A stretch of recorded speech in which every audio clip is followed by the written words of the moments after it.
Usually when we start a deep dive, I like to ease us into the water. Right. Set the stage. Yeah, exactly. Set the Yeah. stage, maybe crack a terrible joke. Just warm up the engine a little bit. It's a ritual at this point. It is.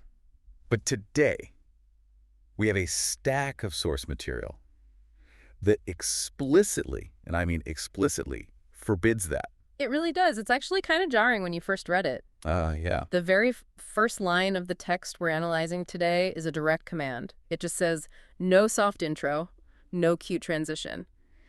So I guess we are taking that directive seriously today. We are. We definitely are. And honestly, looking at the material, it fits. Yeah. This isn't a gentle review of a pop song. No. That's not a standard press release. It reads like a manifesto. Manifesto is a perfect word for it. It feels like someone grabbing the microphone, locking the doors, and refusing to leave the stage until they've said exactly what they need to say. Right.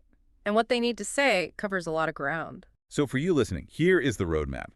We are looking at a text that centers around a song called Choose, which dropped on February 20th. But to call this source just a song review would be missing the point entirely. Lovely. It's not just about the music. It's about the entire philosophy behind the music. The text covers that original release, then it moves to a Spanish version that came out a week later. Yep, on the 27th. Right.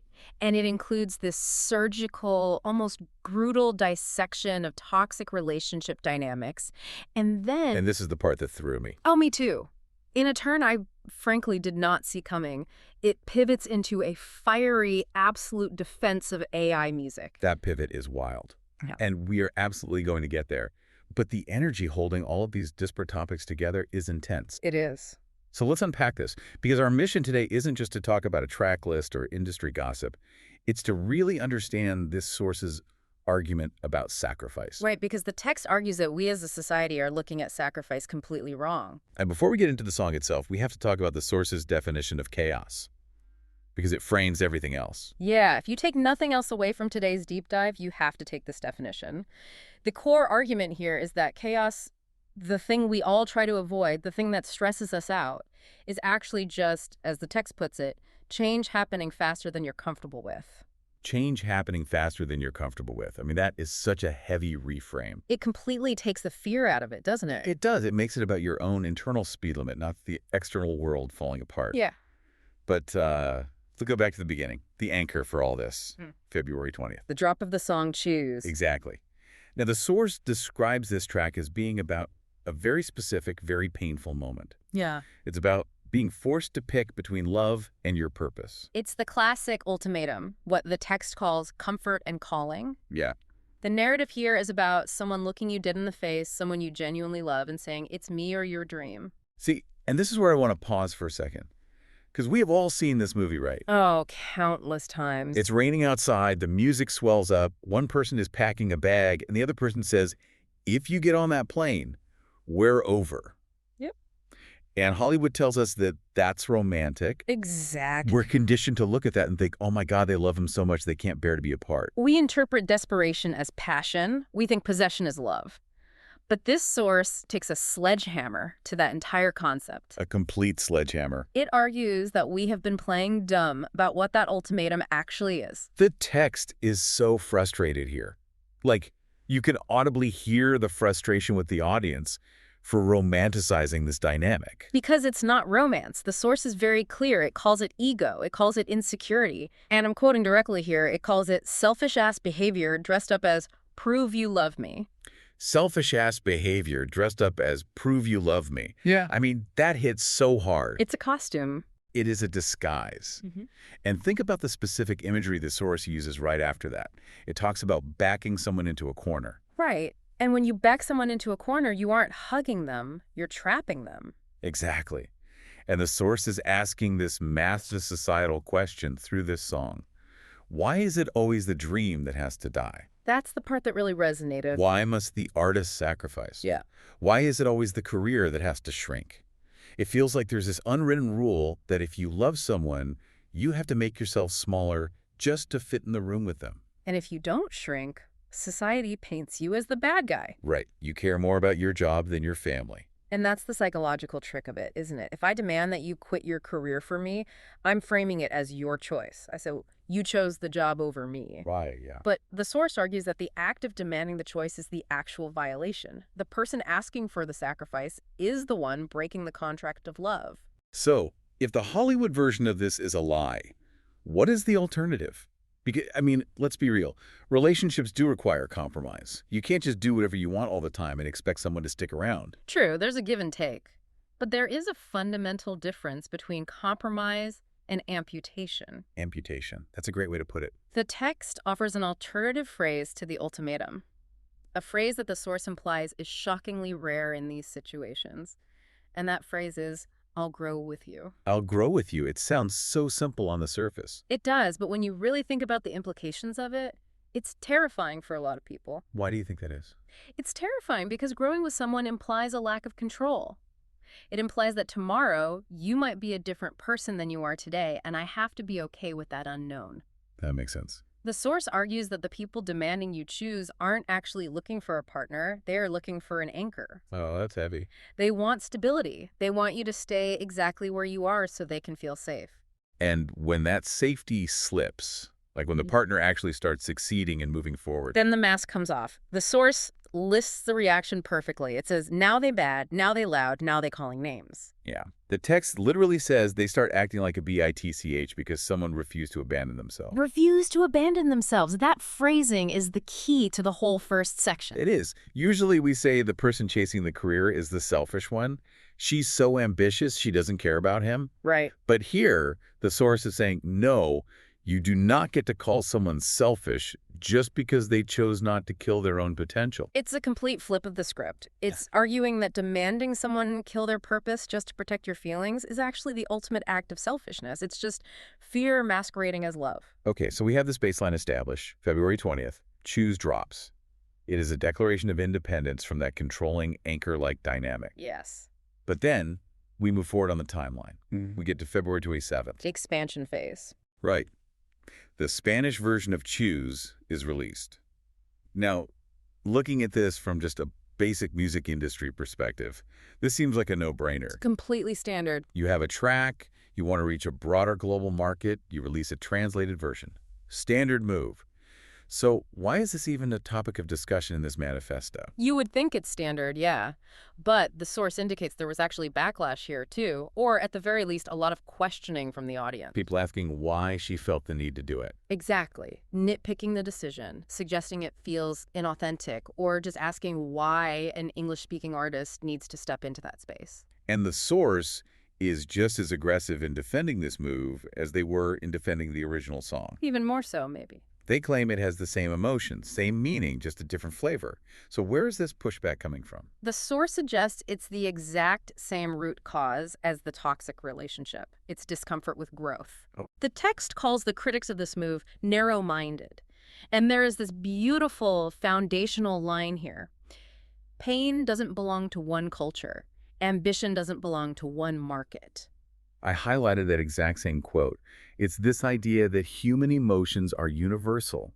If you are heartbroken in English, you are heartbroken in Spanish. Precisely. The source views the translation not as some cheap marketing gimmick, but as a bold and intentional artistic choice. It's about refusing to limit one's voice. Right, because if you have a story that can actually heal someone or connect with people, why would you build a fence around it? Exactly. Why would you say, sorry, this healing is exclusively for English speakers? It doesn't make sense to the artist. And again, the source turns the problem right back onto the listener. Yeah. If you have a problem with the artist leveling up or reaching a new audience, the text essentially says, that's not her problem, that is yours. It's a recurring theme in this document. The discomfort of the observer is not the responsibility of the creator. Okay, so up until this point, I am nodding along. Right, it tracks. Relationship dynamics, check. Don't let a partner control you. Global music expansion, check. Don't let language barriers stop your art. It's a very empowering message. It is. And then, okay, we have to talk about the pivot. The infamous pivot. Because this is where the text literally says, now let me turn this up another level. And suddenly, without warning, We aren't talking about insecure boyfriends or Spanish remixes anymore. No, we are in a completely different arena. We are in a full-throated, absolute defense of AI music. And it is jarring, I'll admit. The first time I read it, I had mental whiplash. Same. But if you aren't paying attention to the underlying theme, it feels random. If you do look at the theme, which is expansion, right? Refusing to be limited, it actually fits perfectly. Hold on. Let's play devil's advocate for a second, because this is highly controversial. This isn't just personal growth. This is a technology that a massive portion of the industry feels is actively stealing from them. Oh, the source knows that. They acknowledge that noise right away. They know people are screaming that AI music isn't real, that it's garbage. Right. And the source calls that reaction fake superiority. Fake superiority. Yes. And this is fascinating because the text actually concedes the main argument of the critics right off the bat. It says, okay, it's not human. We get that. It's a program. Right. They aren't pretending an algorithm has a soul. Exactly. But then they pivot to what we might call the emotional metric. The emotional metric. Explain that to me. Because honestly, if I find out a heartfelt, devastating song that I love was written by a server farm, I feel a little cheated. And that specific feeling of being cheated is exactly what the source is attacking. Okay. The source argues that validity in art does not come from its origin. It doesn't matter if it was made by a human hand, a wooden guitar, or a line of code. Validity comes purely from its impact. The impact on the listener. Yes. The source asks the audience directly, did you cry? Did the song change your life? Did it help you say something to someone that you couldn't find the words for yourself? There's that one specific line that really stuck out. You don't know how many times someone chose an AI-generated track over y'all human music, because it hit deeper in that moment. It's a wildly bold claim. It is. They're literally saying a robot can hit deeper than a human being. In that specific moment, for that specific person, yes. The source is absolutely adamant about this. They talk about how the tears are real, the healing is real. The connection is real. Right. The argument is that if the end result is a genuine human release, does the tool even matter? If you are weeping in your car, your sadness is real, even if the voice that triggered it was synthetic. It really challenges our fundamental definition of what is real, doesn't it? It forces us to ask what we are actually valuing when we listen to music. Are we valuing the labor and the craft of the human, or are we valuing the feeling it produces inside of us? That is the million-dollar question right now. The source accuses the purist critics of ignoring the reality of the listener.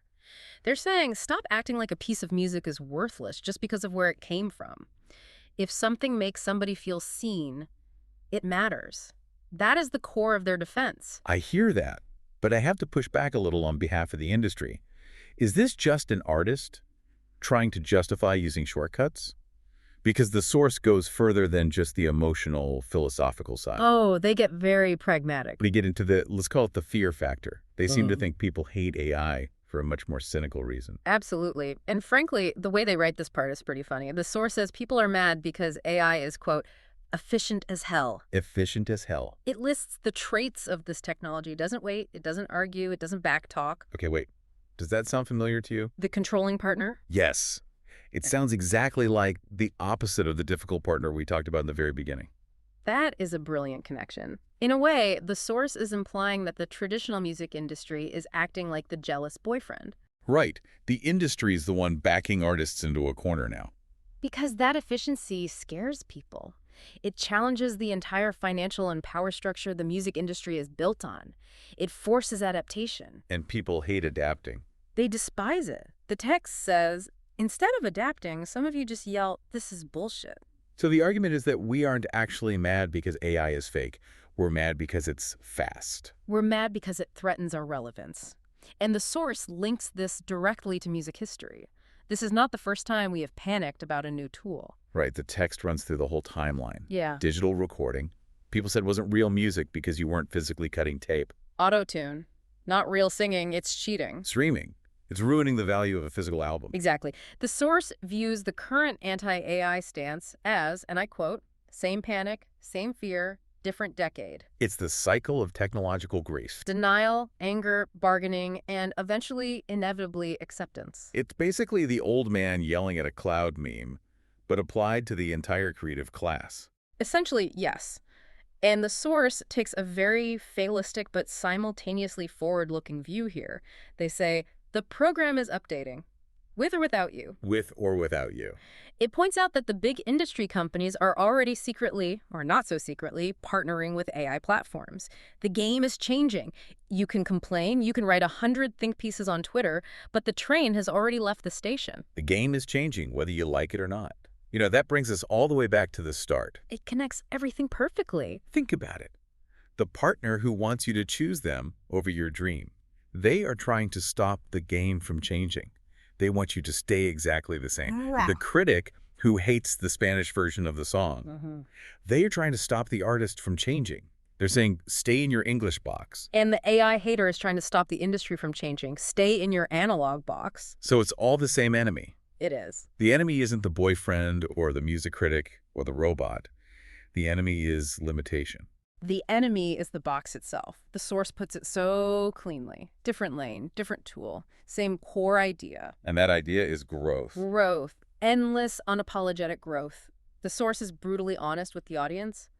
If growth makes you uncomfortable, get used to it. So February 20th was the spark with the song Choose. February 27th was an escalation with the Spanish remix. And this AI discussion is the full-blown forest fire. It really is.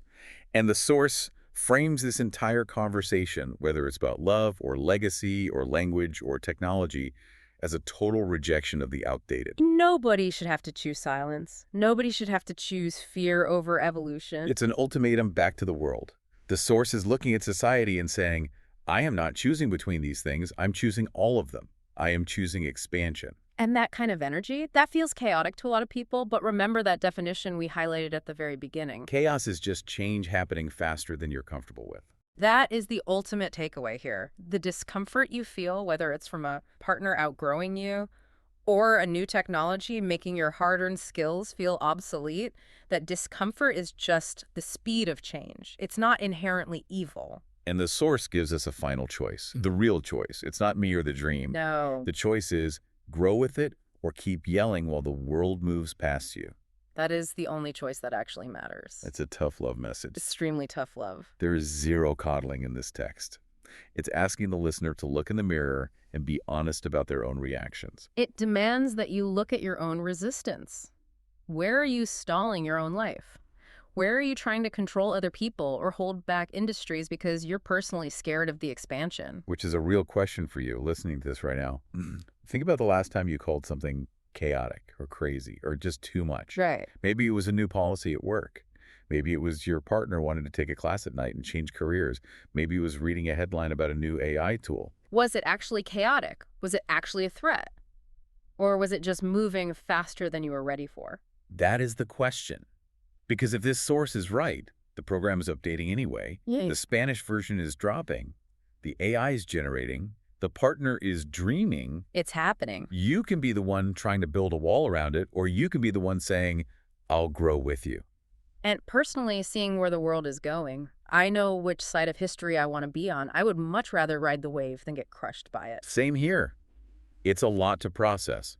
I mean, we went from heartbreak to algorithms in less than 20 minutes. We really did. But that's exactly why we do these deep dives, to take something that looks like a simple song release and realize it's actually a philosophy, a roadmap for survival in a changing world. Absolutely. It's about adaptation at its core.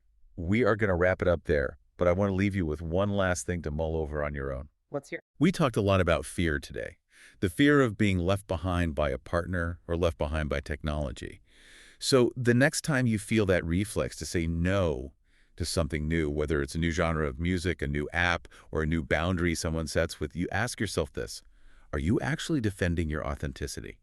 Or is that just a convenient cover for your fear of becoming obsolete? Oof, that's a heavy one. No soft outro either. Just a lot for you to think about. Thanks for diving in with us. Get you next time.